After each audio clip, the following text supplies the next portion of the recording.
Afternoon. I'm Vali Nasser, the Dean of Johns Hopkins SAIS, and it's my great pleasure to welcome everyone to this event today.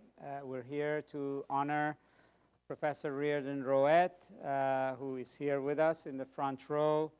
Reardon, thank you for your years of dedicated service to SAIS, and in addition, I want to thank you personally for being such a great supporter, friend, advisor, to me during my time here, and without your help, we wouldn't have been able to accomplish much of what we've done in the past 5 years. And I'm sure my predecessor, Jessica Einhorn, previous Dean of SAIS, is here, and I'm sure she also has benefited similarly from your great statesmanship at SAIS. So thank you very much.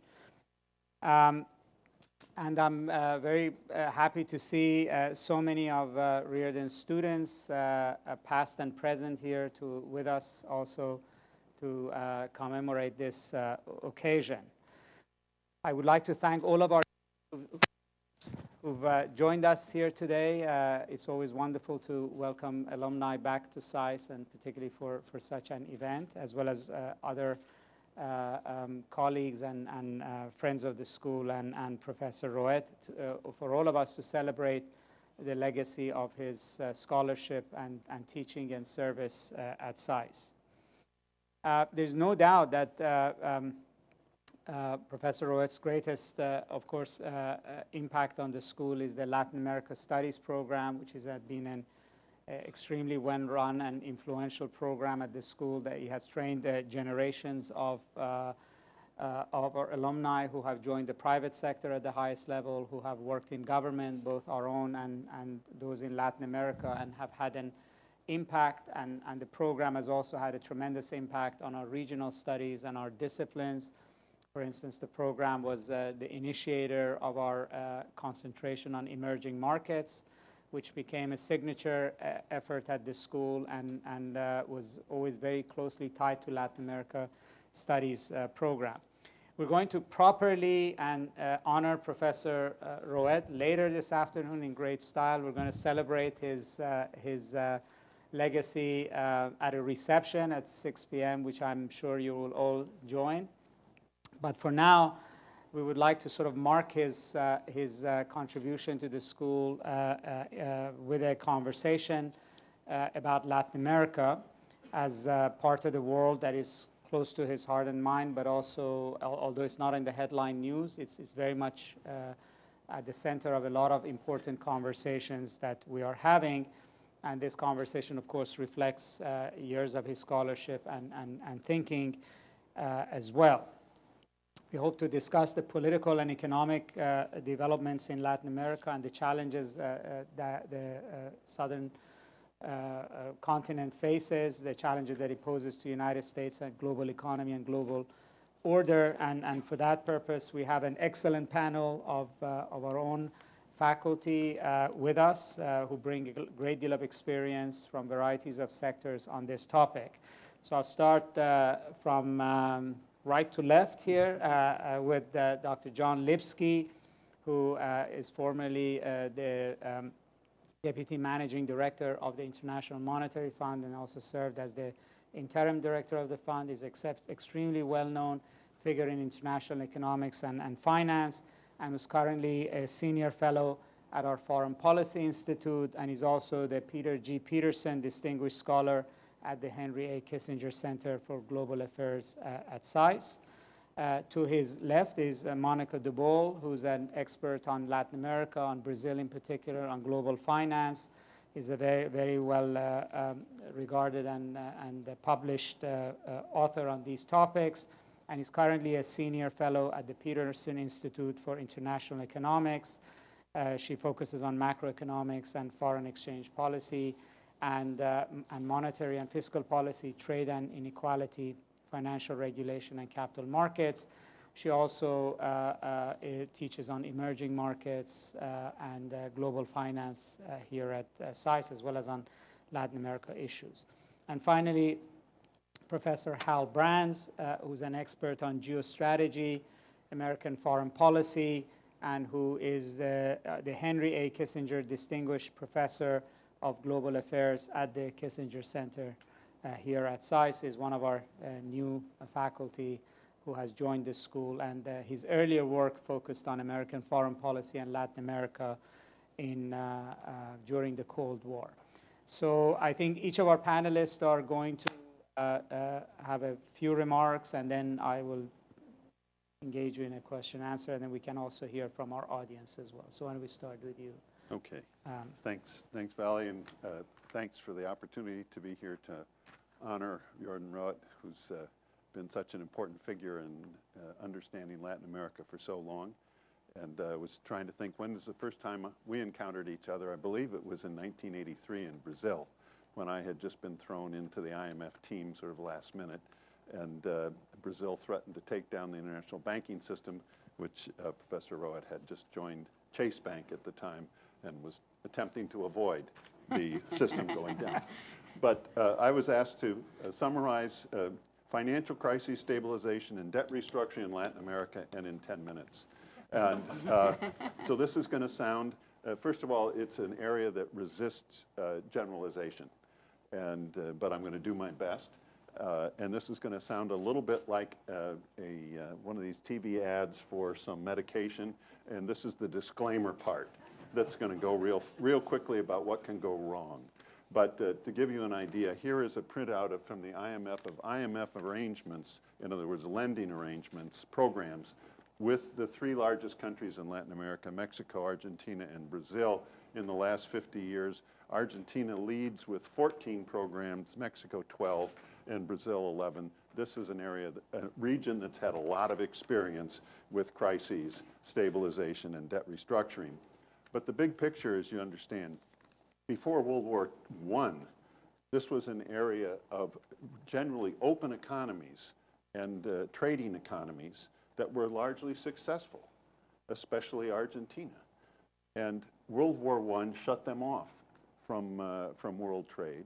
The Depression further reduced that, and World War II came on.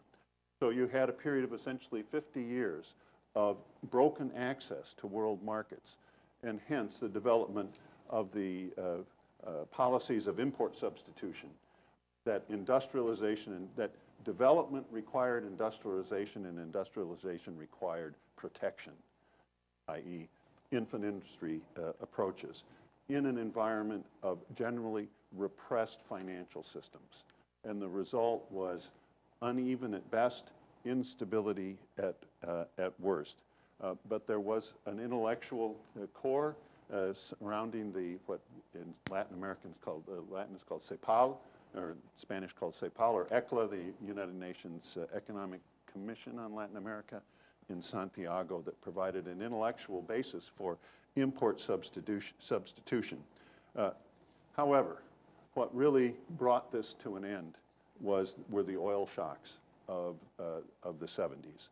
And if you remember at the time, for those who were around at that time, the order of the day was recycling the OPEC surplus engendered by the huge rise in oil prices in the 70s.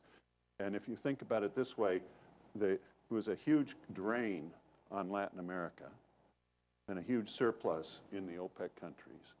And what resulted was a financial innovation called syndicated sovereign lending, in which OPEC would deposit its surpluses, among other things, in Western banks, who then would loan this money on to, among others, and notably Latin countries who borrowed. What brought this to an end was, first, people may forget, the first modern debt crisis country was Peru in 1975. They had decided that they had discovered oil in the Amazon basin. They had contracted with Japanese contractors to build oil pipelines, and to do things, make it go fast, they promised to pay not in money but in oil. And they didn't find the oil, so they had the pipelines, no oil, and I think you can imagine the rest, especially when the price of oil went up and Peru was left paying huge amounts to stay current. And this, by the way, came to a crisis under a leftist military government that was attempting to turn the economy not just into an import substitute economy, but a state-dominated worker self-managed economy. Intentions may have been good, but the results was a disaster. But that was just the canary in the mine shaft, if you will, because then came 1979 and Paul Volcker and the Fed, and the intention to dramatically stomp on inflation in the United States that produced a substantial recession, that produced a collapse in commodity prices, but uniquely for the post-war period, produced a big rise in short-term interest rates, both in nominal and real terms. So all these Latin countries that had borrowed sovereign syndicated debt denominated in dollars, paid in US interest rates, found that just as their export earnings collapsed, their debt service soared. The result was the Latin debt crisis of the 1980s that brought, again, the details differed, but big picture, Brazil, Mexico, and Argentina all ended up with their economies in very bad shape. Were the policies, did their own policies contribute? Absolutely. But at the same time, such notable economists as Carlos Diaz Alejandro asked the question, even if they had followed good policies, could they have escaped crisis in this environment of recession, collapsing commodity prices, but very high interest rates? Not clear. But what did happen was first a creation of a new format of let's call it a tripartite workout, in which on the one hand, the OPEC countries supplied large amount of funding to the IMF, a combination of national effort from the advanced economies, IMF support, and policy adjustment in the Latin countries produced a slow workout of what came to be called the lost decade of the 1980s. And part of that workout produced something called Brady bonds, in which the bad debt of the Latin countries to Western banks, basically US banks, were eventually securitized and sold off, creating the emerging country bond market, which turned out to be transformational and in many ways very positive. Then that came right at the beginning of the 1990s, which is, remember what was going on more broadly in the world, the entry of China into the world trading system, the entry of India more directly into the world trading system, and the collapse of the Soviet Union, unification of Germany, and period that I call true globalization. But that didn't provide a respite for the Latin countries. And again, to keep this going fast, by 1994, renewed period of Fed tightening, again, upended Latin countries and produced first the so-called tequila crisis in Mexico. And for those of you who can remember the famous Time magazine cover of the so-called Committee to Save the World, does everybody remember that? That was Bob Rubin, Larry Summers, and Alan Greenspan, by mobilizing once again, as they had at the beginning, as the US had and the IMF had at the beginning of the 80s, another round of massive financing, this first to Mexico. The question I always asked was, why was it necessary to have a committee to save the world? Why hadn't something been done after the 80s to try to reform the system? So we didn't need a new committee to save the world, although thankfully, when the world needed saving, there was a committee. But this led, with very little time gap, to the Asian currency crisis, 97, 98, and new instability in world markets, this time that upended Brazil and Argentina. However, coming out of the so-called tequila crisis, Mexico instituted good macroeconomic policies, reliable monetary policies, and good fiscal policies, if not good structural reform. And since that time, Mexico has remained inured from the crises that have swept the other big countries of Latin America. As we know, in the early aughts, the big exporters, Mexico and Argentina, enjoyed a boom, and even Venezuela when oil prices were high.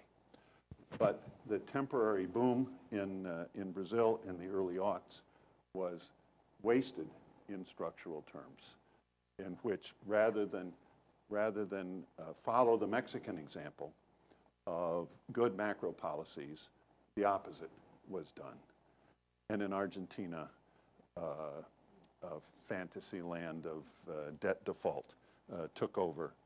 And in Venezuela, once again, in spades, taking advantage of favorable terms of trade to create disastrous vulnerability was undertaken.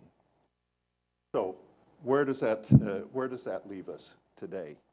This history of repeated crises and repeated failures to learn the lessons in most of the largest countries of Latin America.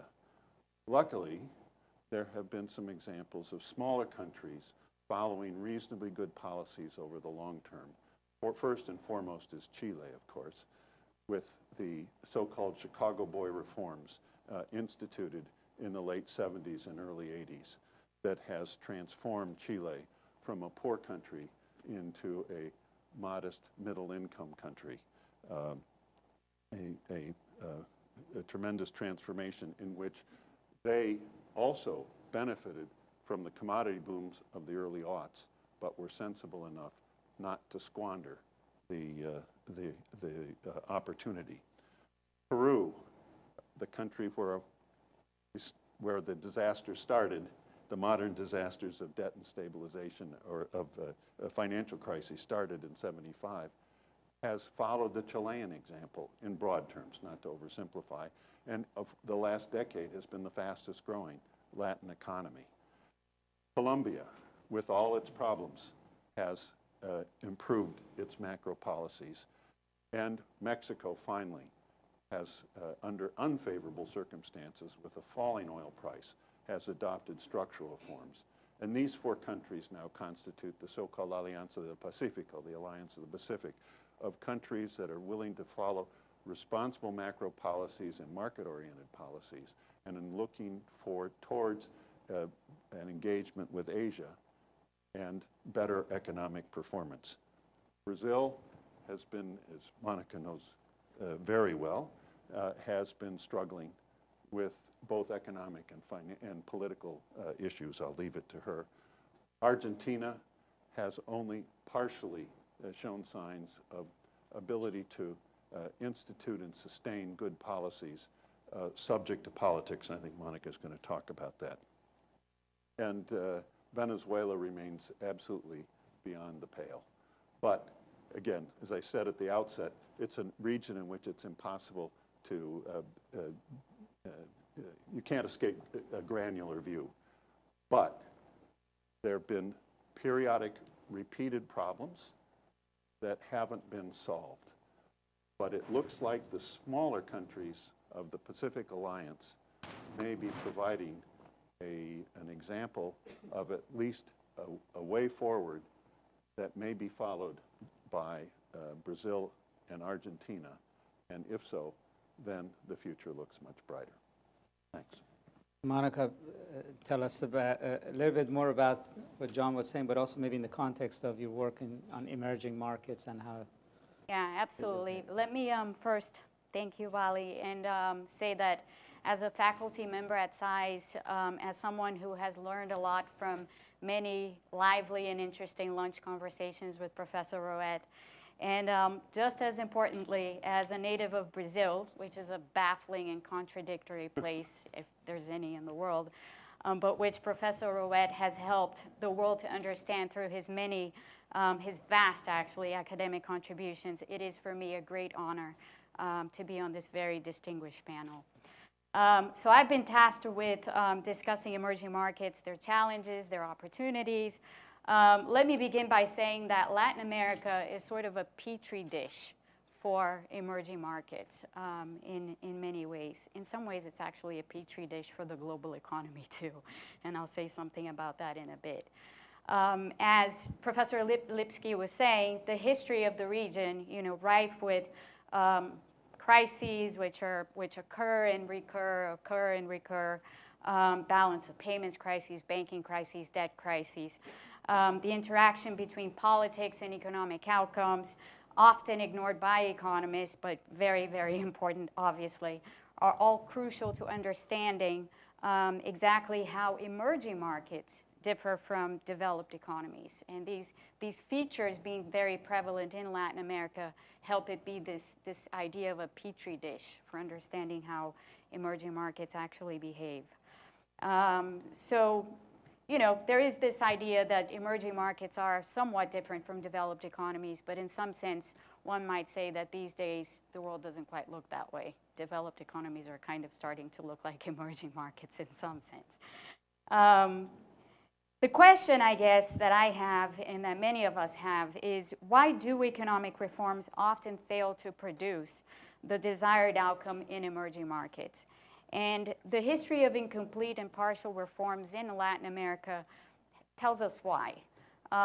If political institutions, and more importantly, de facto, though not necessarily de jure, political power is at odds with the proposed reforms, their ultimate effect is going to be underwhelming at best, and at worst, they may be underwhelming and may actually serve to create a backlash against further reforms. And this is what we have seen time and again in the region, a lot of backlash against reforms.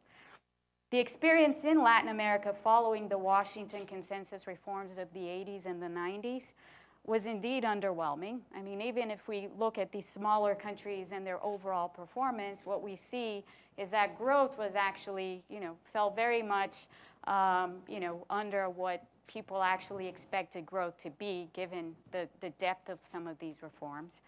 And in large part, this was because the political system learned in Latin America to mold these reforms to conform to its own necessities.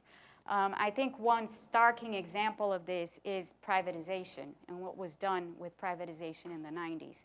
This was the wholesale reform that every single country in Latin America adopted during that time period. And many countries, adept at clientelism as they were, what they did is that they learned to privatize in a way that kept clientelism intact. So in some cases, you had privatization or partial privatization, which may have actually served to make the relationships between the public and the private sector even more opaque than they were before these efforts were put in place. And here, the typical example, or I guess the prototypical example these days, is Petrobras and the associated corruption scandals.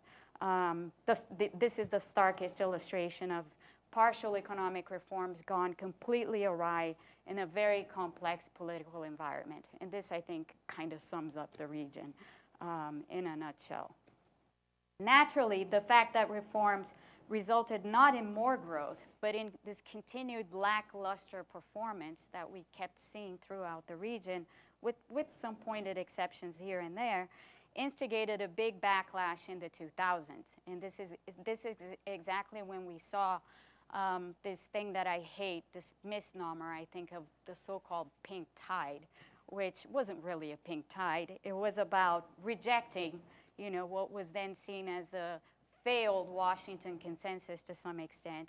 And then we saw one country after another simply rejecting the kind of neoliberalism that was put in place in the 80s, but mostly the 90s, in favor of policies with a more nationalistic bent. So in that sense, again, Latin America is a petri dish for what we're seeing in the world right now. So we saw economic nationalism on the rise, in some cases it was more overt than in others, but in one country after another. So in Brazil under Lula and Dilma, in Venezuela under Hugo Chavez, in Bolivia under Evo Morales, in Ecuador under Correa, in Argentina obviously under the Kirchners, both of them. All of these governments embraced policies that targeted specific industrial groups while rejecting globalization, free trade, and international institutions. So if this sounds familiar, as I said, remember the Petri dish, because that's exactly what it is. So when we think ahead, and when we think in terms of what should we expect for the region, the IMF has been telling us over the last couple of days that the global economy is actually looking much better, that despite the lack of wage growth that we see in many parts of the world, things do look relatively stable and much better compared to where they were just, a short 6 months ago. And this will help, the fact that things look relatively stable will serve to help keep interest rates low, which for emerging markets is obviously a good thing, especially for Latin America, and especially for those countries in Latin America which are currently facing very big problems, like Brazil. This kind of masks the underlying gravity of the problems in a lot of these countries in many ways, which in itself is not so much of a good thing. And one of the problems that it does mask is the fact that the region is plagued by political polarization anywhere that one looks. And that's even true in Chile and in places that we deem to be reasonably stable politically. And we can't ever divorce political polarization from rising economic risks. As we look forward, between now and October of 2018, there will be elections in Argentina on October 22nd. They're only legislative elections. But then we will have elections in Chile, in Colombia, in Mexico, and in Brazil. These are all presidential and general elections. And the outcomes of these elections, with the possible exception of Chile, where things to be more or less well mapped out, in Colombia, in Mexico, and in Brazil, the outcomes are wide open, and there is absolutely no clue and no idea as to what may actually come out. So the risks are clear, and the risks are very much out there. I'll conclude by saying that understanding the politics and the consequences for economic policy is now more important than ever, not only in Latin America, as we see around the world. And providing students with the tools to fully grasp the policy implications of this politics-economics nexus is one of Professor Rouette's many, many legacies at SAIS, and which I've been, as I said, the beneficiary of. So thank you very much.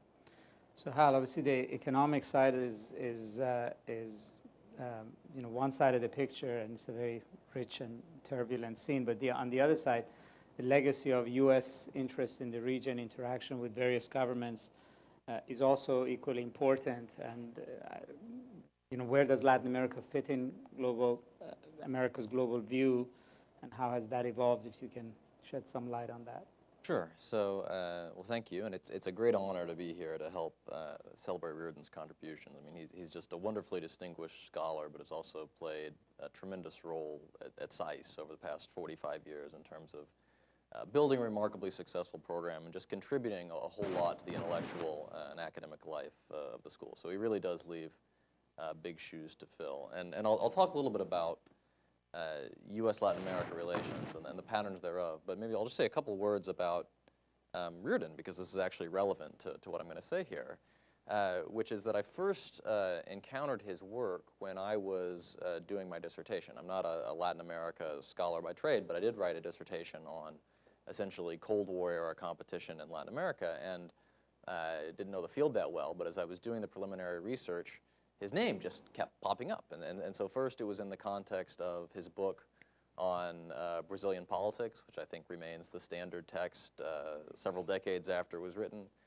Then in the context of some of the articles he wrote in Foreign Affairs and elsewhere on the debt crisis in the 1980s, the struggles between dictatorship and democracy, and so on and so forth. And there was one particular item that I read that was just wonderfully helpful in helping me move my dissertation along. And it was an article he wrote in an edited collection on the Latin America debt crisis. And the debt crisis was just, I think as John has talked about, it was just this enormously complicated event. And there were so many false starts in terms of trying to resolve it. There were all these plans. There was the Baker plan, the Brady plan, so on and so forth.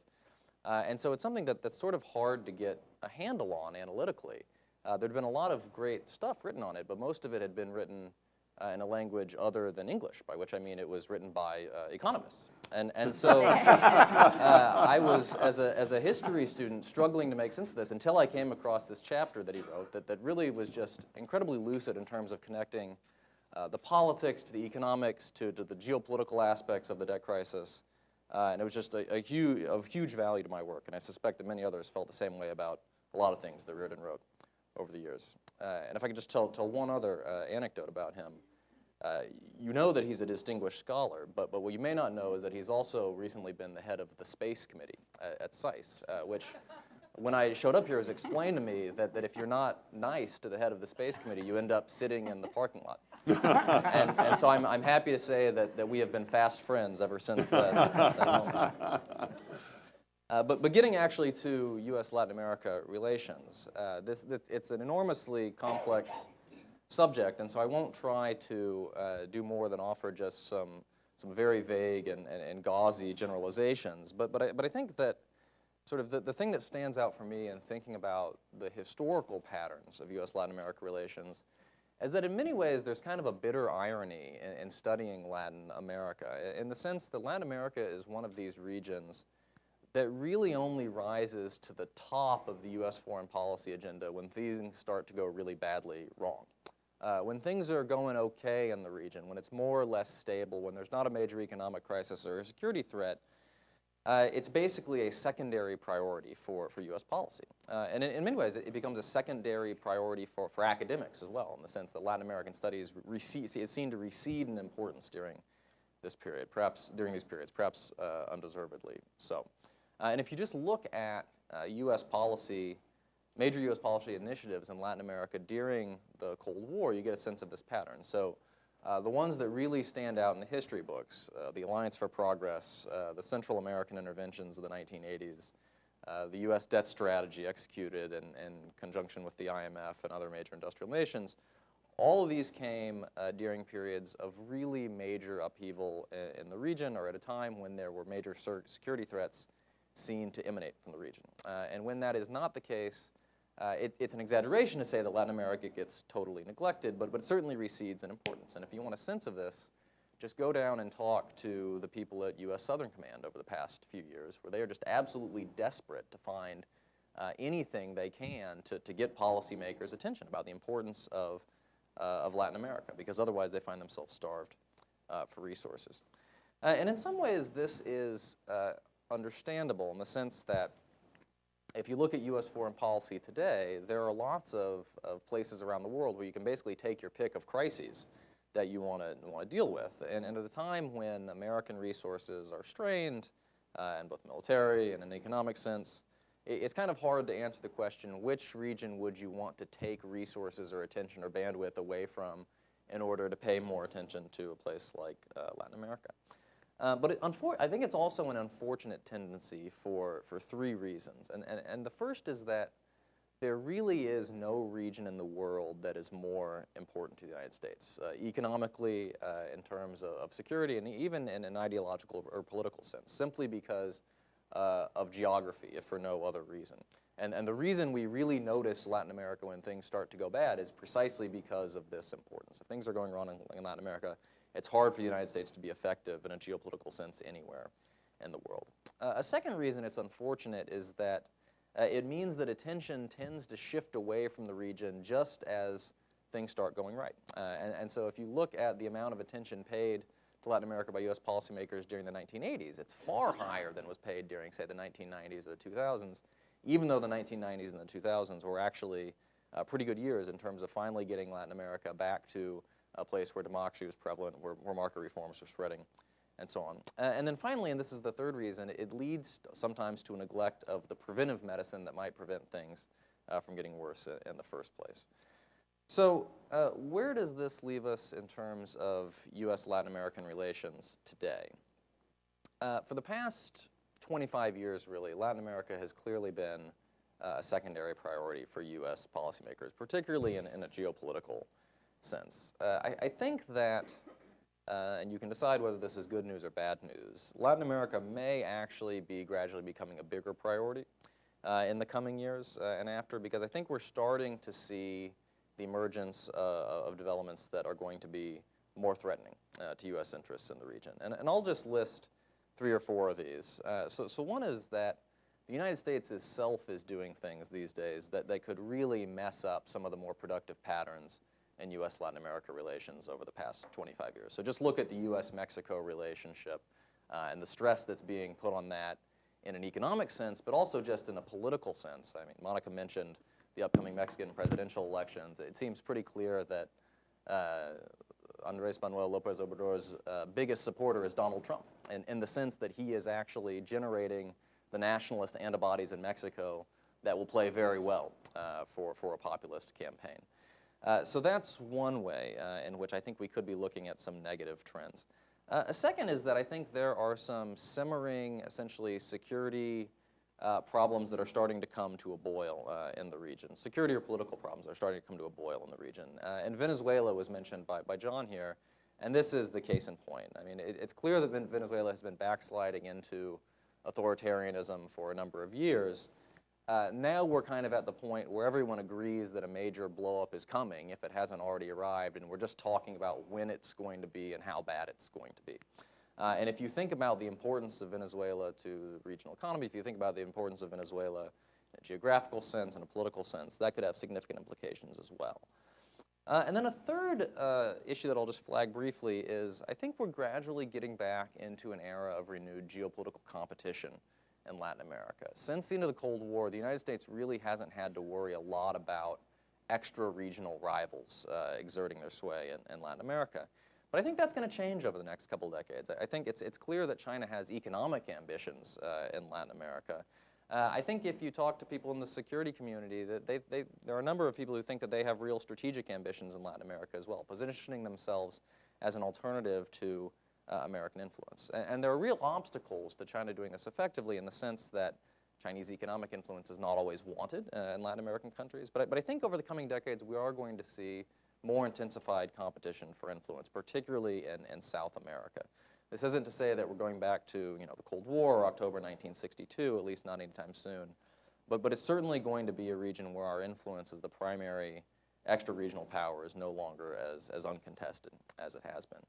And one can probably think of other issues that might cut in the same direction here. But the basic point I'll end with is that there's this kind of irony when you look at Latin America today. So on the one hand, the problems that the region is facing and that the United States is facing in Latin America, whether that's the problem of Venezuela or continued public insecurity in Central America and Mexico, these are orders of magnitude less than they were when Reardon was writing about the debt crisis in the 1980s, right? There's nothing like the Guatemalan Civil War happening in Latin America today, thankfully. There's nothing like a region-wide economic crisis.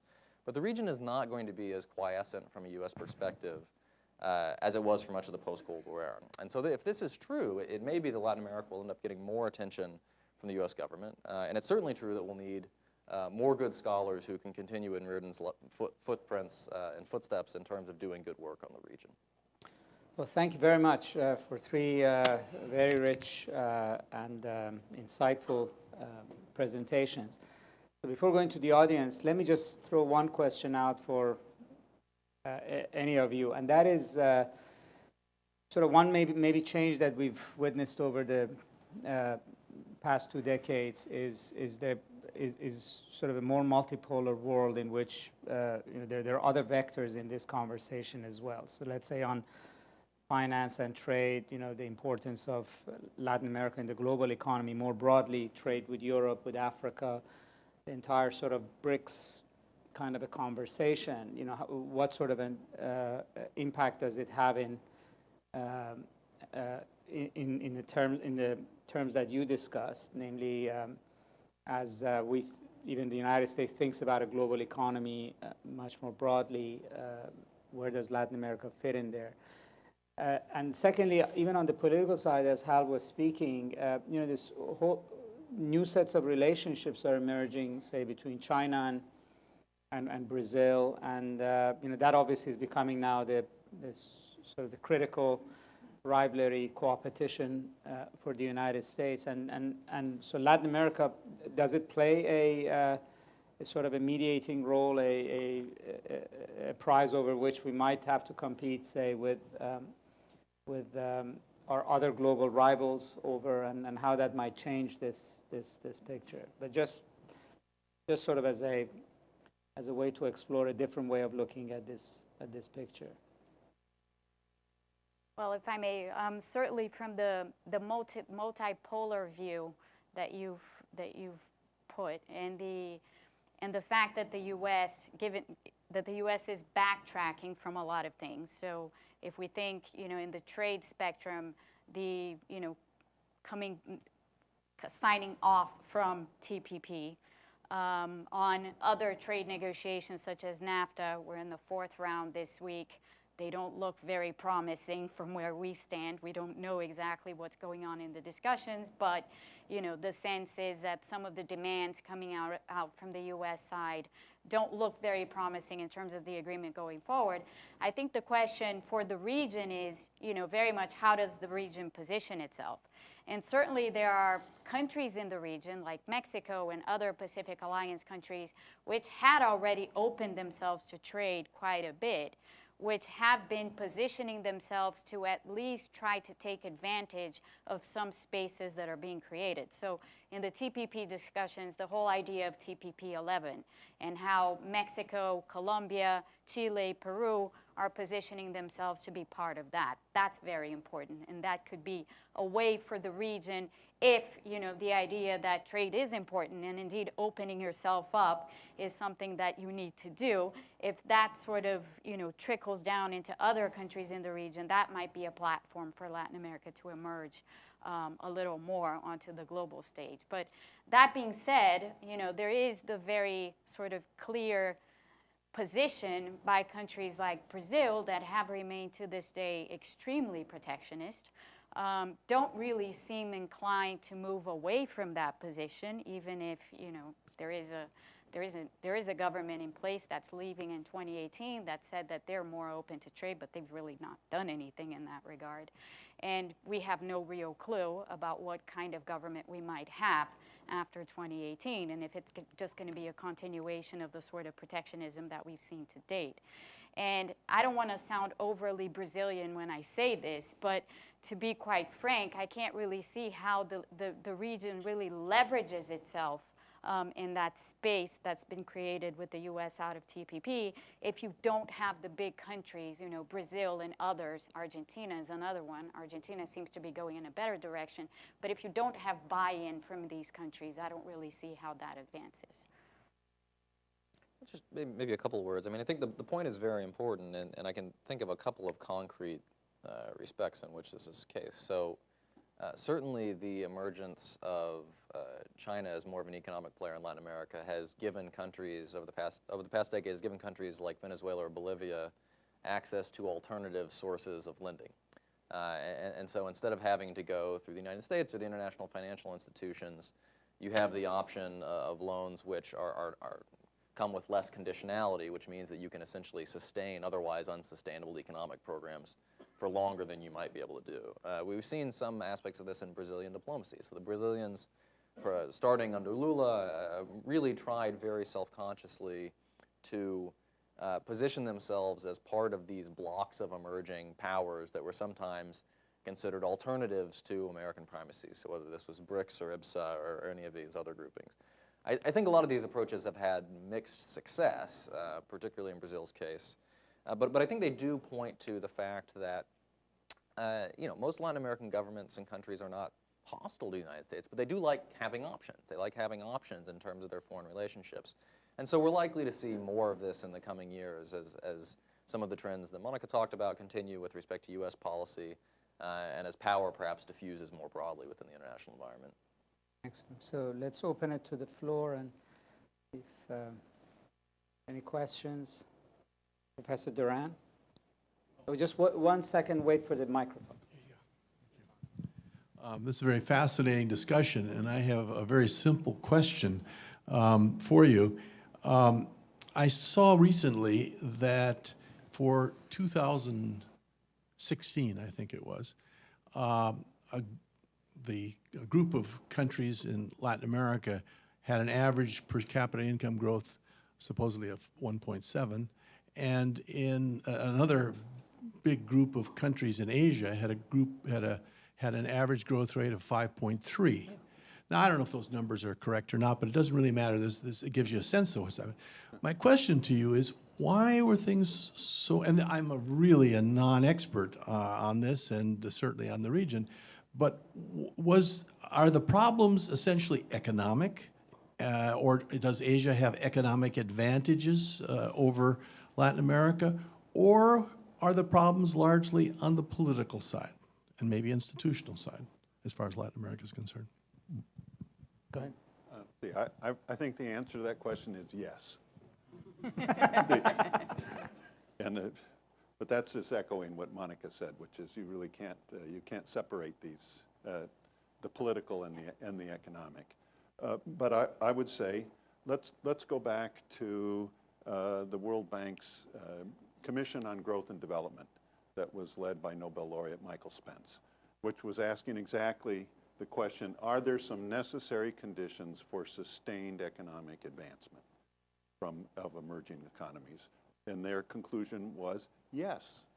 And one of them, their study suggests or indicates there is no case of an emerging economy sustaining rapid economic growth without linkages to the world market.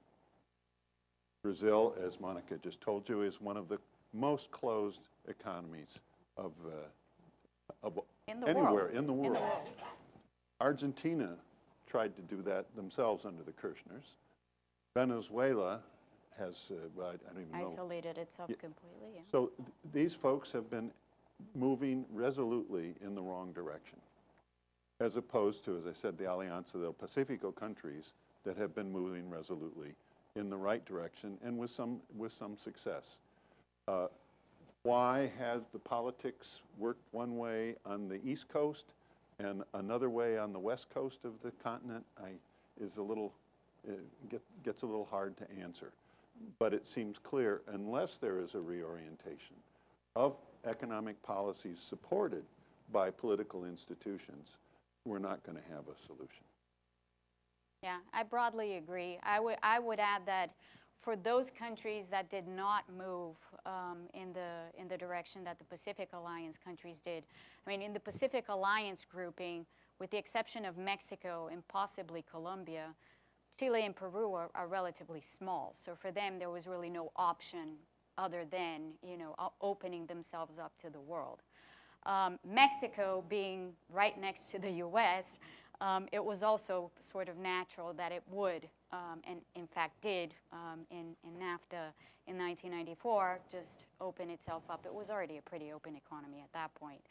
And Colombia, the same. I mean, Colombia, given the relationships between U.S. and foreign relations between U.S. and Colombia, it was sort of natural for Colombia to go that route too. For Brazil, it's more complicated because Brazil sees itself as the continent.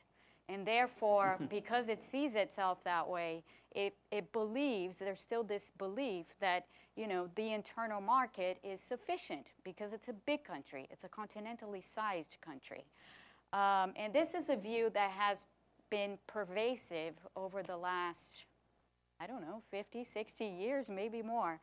And it simply doesn't go away. And despite what you see happening elsewhere in the region, despite the successes that you see, in these smaller countries and the successes that they've had with free trade, this doesn't seem to trickle down into the Brazilian conscience, because the Brazilian conscience is we can't be compared to Peru or Chile because, Peru is the size of, Paraná, and Chile is, slightly smaller than Paraná, and so on. So this is the kind of mindset that doesn't move things forward. And then when you bring Argentina into the fold, Argentina, of course, belongs to the Mercosur, so it's right next door to Brazil, and the two kind of go hand in hand in the way that they think about these things. So unless there's a real change in mindset, which is unlikely to happen in the near term, I don't see how the region really escapes from this kind of very low productivity, very sort of, comparatively to Asia, very low growth type of scenario. Add to that the fact that the countries that are open to trade, with the exception of Mexico, are countries that depend a lot on commodities and whose production structures haven't really changed. I mean, Chile, Peru, Colombia, we can't really talk about diversifying production structures because that's really hard to do. But nonetheless, these are countries that have remained largely dependent on specific commodities and obviously are subject to the commodity cycles. Differently from Asia, where you've had a lot more diversification and a lot more integration in industrial supply chains, which has really made a difference. Any other questions? Yes, this gentleman.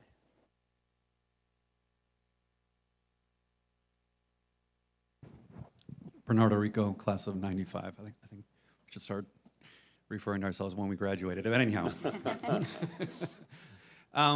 thank you for the presentation. To pick up on the comments towards threats to Latin America, and specifically South America versus maybe Mexico all the way to Central America. Apart from the extra-regional threats you're referring to in South America, and you were talking about how nothing kind of really compares to the civil wars during the 1980s in Central America. I'm just wondering if you look at it a little bit differently, thinking about how there's so many kind of non-state actor threats going on all throughout Mexico. If you put aside, I guess the kind of, I would say, economic stability of Mexico now, low oil prices and potential trade disputes are in the future notwithstanding. But if you look at Central America and Mexico combined, all the way down even to Nicaragua including, couldn't you make the argument that there are more kind of internal turmoil within the region and then potentially to the United States in terms of narco-trafficking, continued narco-trafficking, immigration issues, et cetera? So just before you answer, why don't we take a couple more in the interest of time and just answer those. So first to Bob right there. No, right below. Yeah. And then to Arthur here. I just want to stand up to show you what a student from Redden's first class looks like now.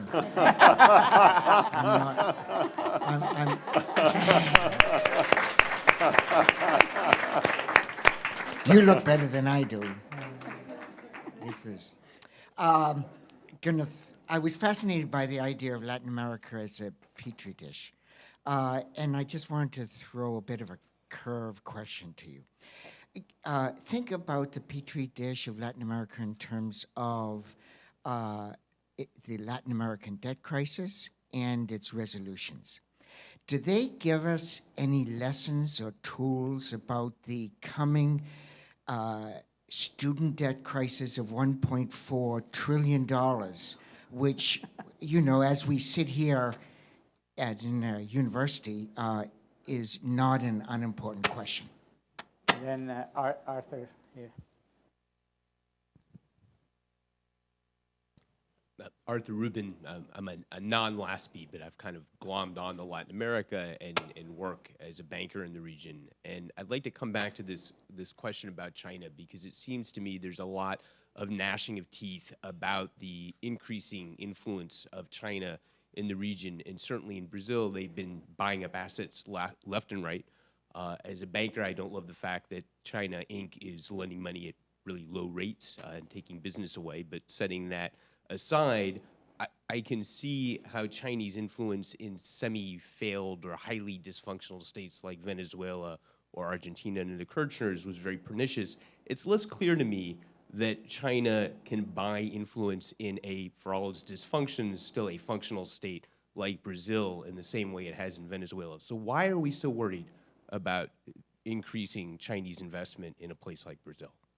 Okay, so Al, you want to take a stab at the first one? Yeah, so I mean, I think the question essentially answers itself in the sense that yes, these are significant threats. If you look at the levels of violence you're seeing in Mexico, Guatemala, Honduras, El Salvador in particular, are not at civil war levels, but they're certainly far higher than one would want in kind of a functioning democratic society. Now, if you're looking for good news, it's that the situation in most of these countries is not as bad as it was several years ago, right? So in 2008, we were talking about the possibility of Mexico as a failed state, right? And if you want a picture of something that's a serious security problem for the United States, that's it. In 2009, 2010, you know, in Guatemala and El Salvador in particular, you had murder rates that were rivaling what you would see in some of the most violent countries in the world. And so things have come back from the brink a little bit in that respect. But there are corrosive long-term effects, certainly. I mean, aside from the humanitarian impact, there's the stimulus to refugees. There is certainly a corrosive impact on economic performance. I mean, one of the things that I wrote about a little bit a number of years ago is there's also certainly a corrosive long-term impact on democracy, right? So if a political system cannot provide a basic level of security for its citizens, why should they have much faith in that type of government? I think you're seeing manifestations of that over the past few years in Guatemala, for instance. Just on the China thing briefly, I'm not that worried about Chinese investment in Brazil. What I'm more worried about as kind of a hard security sort of guy is that as China starts developing its own extra-regional power projection military capabilities over the coming decades, is it going to want to be able to do to us in our backyard what we can do to it in its backyard? And so I do worry a little bit about the Chinese perhaps thinking having a military base in a Cuba or a Venezuela or whatever the Cuba or Venezuela of 2035 is might seem like a neat idea. Monica and John, about the... Let me start with the question on Chinese investment in Brazil, and then I'll move to the Petri dish. I don't see Chinese investment in Brazil as a particular problem either, just because it's Chinese investment. What, to me, is a potential problem, and given that we're speaking of Brazil in particular, is that we have been, over the last 2.5 years, practically 3 years, uncovering the extent to which governance or lack thereof and conflicts of interest in Brazil are not just pervasive in Brazil, but have actually been exported to the rest of the region.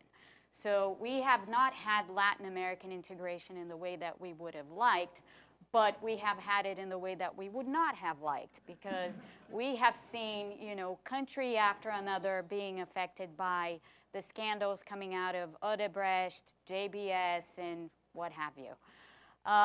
So what concerns me is the level of opaqueness, if you will, of Chinese investments in Brazil. Will they be transparent? Will they be made in a fashion that actually helps Brazil out of this complete governance crisis, that it's an institutional crisis that it's facing? Or does it add to the country's tendency to be opaque and non-transparent? So that's the part that worries me. It's not the money as such. It's, you know, the values that come with it, if you will. On the Petri dish and on how Latin American debt crises, not just the 1980s, by the way, but also the Argentine default of 2001 and the Uruguayan debt restructuring of 2003, of which I was a participant on the other side of the table because I was working at the IMF at the time on the Uruguay mission. I think Latin America has, and I know I'm not answering your question, but I think it has presented a lot of case studies, interesting case studies that countries that then went through their own debt problems went back to and tried to replicate to some extent. So the Brady experience was a very valuable experience and has been referred to often as, and was even referred to in the context of the Greek debt restructuring of 2011-2012. And the Uruguayan crisis, which I mentioned, Uruguay being a very small country, but nonetheless, its debt crisis was very massive in relative terms, was a template for the Greek debt restructuring of 2012, which is something that not many people know. The actual way by which the restructuring was done in Greece followed a lot what was done in Uruguay in 2003. So again, Petri dish, that's where I see it. That's how I see it. Yeah. Geez. So I guess what we've heard is don't worry about China's impact in Latin America. worry about Brazil's impact in Latin America. But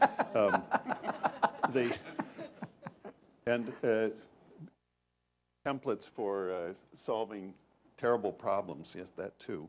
But let me make it a little more positive. One of the problems of Latin America is efforts at Latin American integration have by and large failed because the biggest economies have followed import-substitute closed economy models, and so their idea of international cooperation within the region is to, since Comecon was such a big success, that they were going to create Mercosur in the image of Comecon, and it's produced about the same benefits for its citizens.